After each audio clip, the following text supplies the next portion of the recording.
ಮೈಸೂರು ಜಿಲ್ಲೆಯಲ್ಲಿ ಮಾನವ ಕಾಡು ಪ್ರಾಣಿಗಳ ಸಂಘರ್ಷ ಮುಂದುವರೆದಿದೆ. 2 ದಿನಗಳ ಹಿಂದೆಯಷ್ಟೇ ಹುಲಿಯೊಂದು ಮೈಸೂರು ಜಿಲ್ಲೆ HD ಕೋಟೆ ತಾಲೂಕಿನ ಮಾಳಹಾಡಿಯ ಬಳಿ ಚಿಕ್ಕಮ್ಮ ಅನ್ನೋ ಮಹಿಳೆಯನ್ನ ಬಲಿ ಪಡೆದುಕೊಂಡಿತ್ತು. ಏನು ಚಿಕ್ಕಮ್ಮ ಅನ್ನೋ ಮಹಿಳೆಯನ್ನ ಹುಲಿ ಬಲಿ ಪಡೆದುಕೊಂಡಿತ್ತು. ಆ ಹುಲಿಯ ಸೆರೆಗೆ ಕಾರ್ಯಾಚರಣೆ ಮಾಡಲಿಕ್ಕೆ ಅರಣ್ಯ ಇಲಾಖೆಯವರು ಇದೀಗ ಮುಂದಾಗಿದ್ದಾರೆ. ಆ ಒಂದು ಸ್ಥಳ ಏನಿದೆ, ಆ ಒಂದು ಅರಣ್ಯ ಪ್ರದೇಶದ ಕಾಡಂಚಿನ ಒಂದು ಸ್ಥಳದಲ್ಲಿ ಒಂದಲ್ಲ ಎರಡಲ್ಲ ಬರೋಬ್ಬರಿ 40 ಕ್ಯಾಮೆರಾ ಟ್ರ್ಯಾಪ್ಗಳನ್ನು ಅಳವಡಿಸಲಾಗಿದೆ. ಈ ಮೂಲಕವಾಗಿ ಏನು ಚಿಕ್ಕಮ್ಮಳನ್ನು ಬಲಿ ಪಡೆದುಕೊಂಡಂಥ ಆ ಹುಲಿಯ ಚಲನವಲನಗಳನ್ನು ಗಮನಿಸಿ ಆ ಹುಲಿಯನ್ನು ಸೆರೆ ಹಿಡಿಯುವ ಕಾರ್ಯಾಚರಣೆಗೆ ಅರಣ್ಯ ಇಲಾಖೆಯವರು ಮುಂದಾಗಿದ್ದಾರೆ. ಅಷ್ಟೇ ಅಲ್ಲ, ಈ ಹುಲಿಯನ್ನು ಸೆರೆ ಹಿಡಿಯಲಿಕ್ಕೆ ಸಾಕಾನೆಗಳ ಅಗತ್ಯ ಬಿದ್ದಲ್ಲಿ ಅದನ್ನು ಸಹ ಬಳಸಿಕೊಂಡು ಆ ಹುಲಿಯನ್ನು ಸೆರೆ ಹಿಡಿಯುವ ಕಾರ್ಯಕ್ಕೆ ಅರಣ್ಯ ಇಲಾಖೆಯವರು ಮುಂದಾಗಿದ್ದಾರೆ. ಶನಿವಾರ ಏನು ಚಿಕ್ಕಮ್ಮ ಇದ್ರು, ಅವರು ಎಂದಿನಂತೆ ಆ ಒಂದು ಅರಣ್ಯದ ಅಂಚಿನ ಪ್ರದೇಶ ಏನಿದೆ ಮಾಳಹಾಡಿಯ ಬಳಿ, ಅಲ್ಲಿಗೆ ತಮ್ಮ ಮೇಕೆಯ ಜೊತೆಗೆ ಮೇಕೆಯನ್ನು ಮೇಯಿಸಲಿಕ್ಕೆ ಹೋಗಿದ್ರು. ಅವರ ಜೊತೆಗೆ ಸಾಕಷ್ಟು ರೈತರು ಸಹ ಅಲ್ಲಿ ಇದ್ರು. ಅಕ್ಕಪಕ್ಕದ ಜಮೀನುಗಳಲ್ಲಿ ಕೆಲಸವನ್ನು ಮಾಡ್ತಾ ಇದ್ರು, ಮತ್ತೆ ಹಸುಗಳನ್ನು ಕಾಯುವಂಥದ್ದು, ದನಗಳನ್ನು ಮೇಯಿಸುವಂಥ ಕೆಲಸವನ್ನು ಮಾಡ್ತಾ ಇದ್ರು.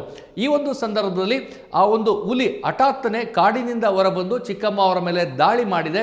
ಅಷ್ಟೇ ಅಲ್ಲ, ಚಿಕ್ಕಮ್ಮ ಅವರನ್ನ ಕಾಡಿಗೆ ಎಳೆದುಕೊಂಡು ಹೋಗುವಂಥ ಕೆಲಸ ಆಗಿದೆ. ಕ್ಷಣಾರ್ಧದಲ್ಲಿ ಆದಂತಹ ಈ ಒಂದು ದೃಶ್ಯವನ್ನು ಕಂಡು ಅಕ್ಕಪಕ್ಕದಲ್ಲಿದ್ದವರು ಬೆಚ್ಚಿ ಬಿದ್ದಿದ್ರು, ಮತ್ತೆ ಆತಂಕದಿಂದ ವಾಪಸ್ಸು ಊರಿಗೆ ಓಡಿ ಬಂದಿದ್ರು. ಆ ವಿಚಾರವನ್ನು ಗ್ರಾಮಸ್ಥರಿಗೆ ತಿಳಿಸಿದ್ದಾರೆ. ಅರಣ್ಯ ಇಲಾಖೆಯ ಅಧಿಕಾರಿಗಳಿಗೂ ಸಹ ತಿಳಿಸಿದ್ರು. ಅದಾದ ನಂತರ ಅರಣ್ಯ ಇಲಾಖೆ ಅಧಿಕಾರಿಗಳು ಆ ಏನು ಹುಲಿ ದಾಳಿಯನ್ನು ನಡೆಸಿತ್ತು ಆ ಸ್ಥಳಕ್ಕೆ ತೆರಳಿ ನೋಡಿದಂಥ ಸಂದರ್ಭದಲ್ಲಿ ರಕ್ತ ಸಿಕ್ತವಾದಂತಹ ಒಂದು ಕಾಲು ಮಾತ್ರ ಅವರಿಗೆ ಸಿಗ್ತದೆ.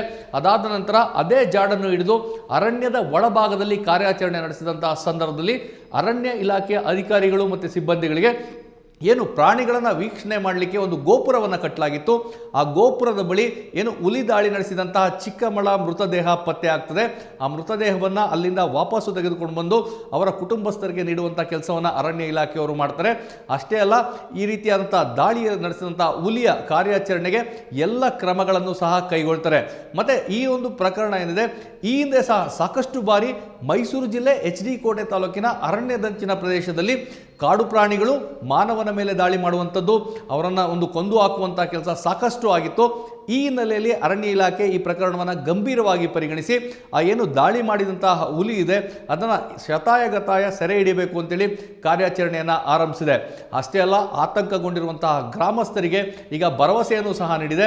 ಅಂದರೆ ಮುಂದೆ ಈ ರೀತಿಯಾದಂಥ ಘಟನೆಗಳು ಮರುಕಳಿಸಿದಂತೆ ಎಚ್ಚರಿಕೆಯನ್ನು ವಹಿಸ್ತೇವೆ ಅಂತೇಳಿ. ಮತ್ತು ಮೃತ ಚಿಕ್ಕಮ್ಮ ಏನಿದ್ರೆ ಅವರ ಕುಟುಂಬಕ್ಕೆ ಹಿರಿಯ ಅರಣ್ಯ ಇಲಾಖೆ ಅಧಿಕಾರಿಗಳು ಭೇಟಿಯನ್ನು ನೀಡಿ ಸಾಂತ್ವನ ಹೇಳುವಂಥ ಕೆಲಸವನ್ನು ಮಾಡಿದರೆ. ಅಷ್ಟೇ ಅಲ್ಲ, ಈಗಾಗಲೇ ಸರ್ಕಾರದಿಂದ ಘೋಷಣೆ ಆಗಿರುವಂಥ 15 ಲಕ್ಷ ರೂಪಾಯಿ ಪರಿಹಾರದಲ್ಲಿ 3 ಲಕ್ಷದ ಚೆಕ್ ಅನ್ನು ಸಹ ವಿತರಣೆ ಮಾಡಿದ್ದಾರೆ. ಉಳಿದಂತಹ ಹಣವನ್ನು ಆದಷ್ಟು ಬೇಗ ಪರಿಹಾರದ ರೂಪದ ಹಣವನ್ನು ನೀಡುವಂತಹ ಭರವಸೆಯನ್ನು ಸಹ ನೀಡಿದ್ದಾರೆ. ಈ ಒಂದು ಘಟನೆಯನ್ನು ಗಮನಿಸಿದರೆ ಖಂಡಿತವಾಗಿಯೂ ಮೈಸೂರು ಜಿಲ್ಲೆಯಲ್ಲಿ ಮಾನವ ಕಾಡು ಪ್ರಾಣಿಗಳ ಒಂದು ಸಂಘರ್ಷ ತಾರಕಕ್ಕೇರಿದೆ.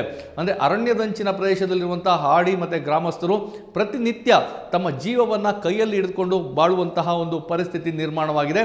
ಯಾಕಂದರೆ ಸಾಮಾನ್ಯವಾಗಿ ಈ ಒಂದು ಕಾಡಂಚಿನಲ್ಲಿರುವಂತಹ ಗ್ರಾಮಸ್ಥರು ತಮ್ಮ ಜಾನುವಾರುಗಳನ್ನು ಮೇಯಿಸಲಿಕ್ಕೆ ಮತ್ತು ಹೊಲದಂಚಿನ ಏನು ಕೆಲಸವನ್ನು ಮಾಡಲಿಕ್ಕೆ ಆ ಒಂದು ಕಾಡಂಚಿನ ಜಮೀನುಗಳಿಗೆ ತೆರಳುವಂಥ ಕೆಲಸವಾಗ್ತದೆ.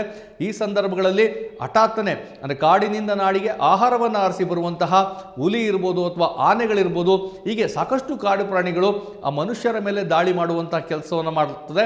ಇಂತಹ ಸಂದರ್ಭಗಳಲ್ಲಿ ಅಮೂಲ್ಯ ಜೀವ ಕಳೆದು ಹೋಗ್ತದೆ.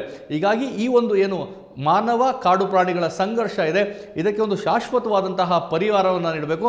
ಯಾಕಂದರೆ ಇಂತಹ ಘಟನೆಗಳು ನಡೆದಂತಹ ಸಂದರ್ಭದಲ್ಲಿ ಸಾಕಷ್ಟು ಅರಣ್ಯ ಇಲಾಖೆ ಅಧಿಕಾರಿಗಳು ತೆರಳುತ್ತಾರೆ, ಜನಪ್ರತಿನಿಧಿಗಳು ಅಲ್ಲಿಗೆ ಬರ್ತಾರೆ, ಭರವಸೆಗಳನ್ನು ನೀಡ್ತಾರೆ, ಪರಿಹಾರದ ಹಣವನ್ನು ಸಹ ನೀಡ್ತಾರೆ. ಆದರೆ ಹಾಡಿಯ ಜನರು, ಗ್ರಾಮಸ್ಥರು ಹೇಳುವಂಥದ್ದು ಯಾವುದೇ ರೀತಿಯಾದಂತಹ ಪರಿಹಾರದ ಅವಶ್ಯಕತೆ ಇಲ್ಲ, ನಮಗೆ ಒಂದು ಸುರಕ್ಷಿತವಾದಂತಹ ಜೀವ ನಡೆಸುವಂಥ ಕೆಲಸವನ್ನು ಮಾಡಿಕೊಡಿ, ಮತ್ತು ಈ ಒಂದು ಏನು ಮಾನವ ಕಾಡು ಪ್ರಾಣಿಗಳ ಸಂಘರ್ಷ ಇದೆ ಒಂದು ಶಾಶ್ವತವಾದಂತಹ ಪರಿಹಾರವನ್ನು ನೀಡುವಂಥ ಬೇಡಿಕೆಯನ್ನು ಇಟ್ಟಿದ್ದಾರೆ.